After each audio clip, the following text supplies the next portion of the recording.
My name is Renee. I'm 31 years old, and 7 years ago, I walked into a police station and reported my own brother Fletcher for what he did to me as a child. By that same evening, my parents had already made their choice, and it wasn't me. What I didn't know then was that 3 years later, a stranger's phone call would completely change the outcome of everything. If you truly love and appreciate your parents, take just 1 second to subscribe to this channel. It means a lot to us. And before you go, tell me in the comments, which country are you watching from? I used to believe family was the one thing you could always count on.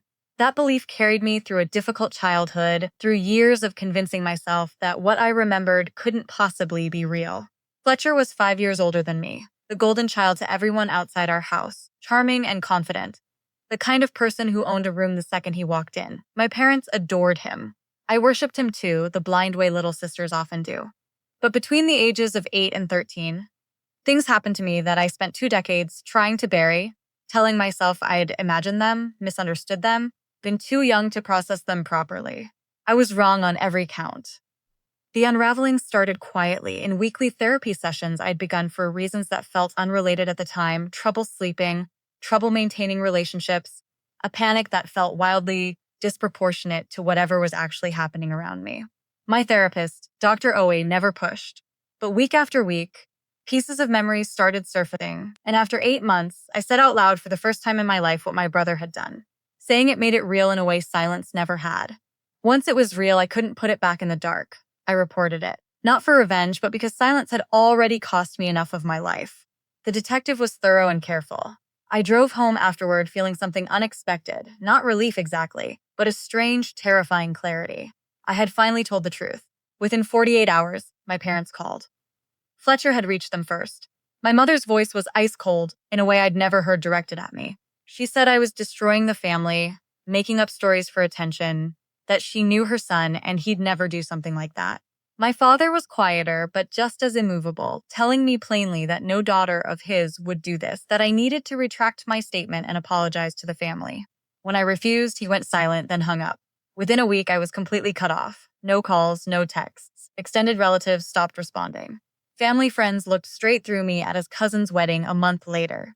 Meanwhile, my parents hired Fletcher a lawyer within days and stood beside him at every meeting, a united front around their own version of the truth. For 5 years, I lived inside that. Not simple loneliness, but the specific pain of being told by the people, meant to protect you, that your pain is a lie. Every birthday without a call. Every holiday spent alone.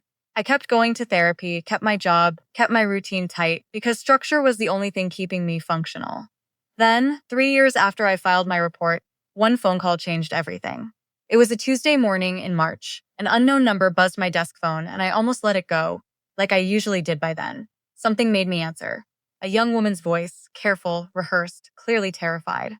She said her name was Sienna, 23 years old, Fletcher's cousin on her mother's side. Then she told me what I'd reported, what I'd been brave enough to finally say out loud, had happened to her too, when I was 8 and she was 6, at a family gathering I barely remembered. I sat completely still at my desk. I don't remember exactly what I said back. I remember crying and her crying and telling her she wasn't alone and meaning it completely.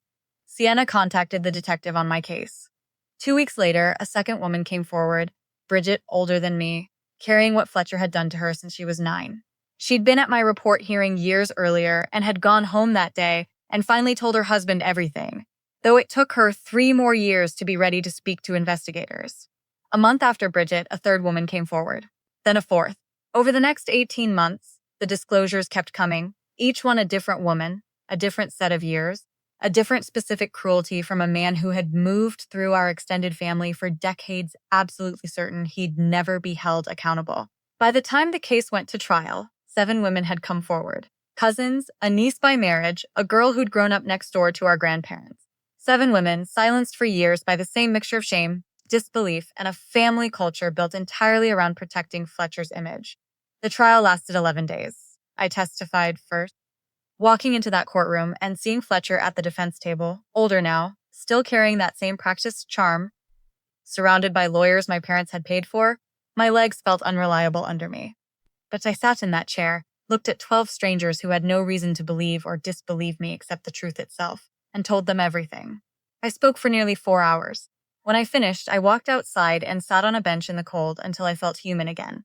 One by one, the other 6 women testified after me. By the third day, the courtroom was standing room only. I watched Sienna grip the edge of the witness stand so hard, her knuckles went white, her voice never wavering. I watched Bridget look straight at the jury the entire time. I watched a woman named Colette, 41, who'd flown in from another state, tell her story in a voice so quiet and steady the whole room leaned in to hear it. Fletcher was convicted on all counts, sentenced to 22 years. My parents sat in that courtroom for the verdict. I saw my mother's face when the judge read the sentence. I'd spent years imagining what I'd feel in that moment: triumph, vindication, finally being believed. What I actually felt was grief. Pure, uncomplicated grief for the mother I'd needed her to be, and the family we could have been if truth had ever been chosen over protection. I don't hate my parents, but I've accepted, fully and finally, that I can't rebuild something with people who have never once acknowledged what they chose. What I have instead is this: 7 women I will know for the rest of my life. A therapist who helped me find a voice I'd buried so deep I forgot it existed. A life that is genuinely imperfectly, honestly mine. If you're carrying something like this in silence right now, I want you to hear me clearly. You are not destroying anything by telling the truth. The destruction was already done by the person who harmed you. Your only job is to survive, and then, when you're ready, to speak.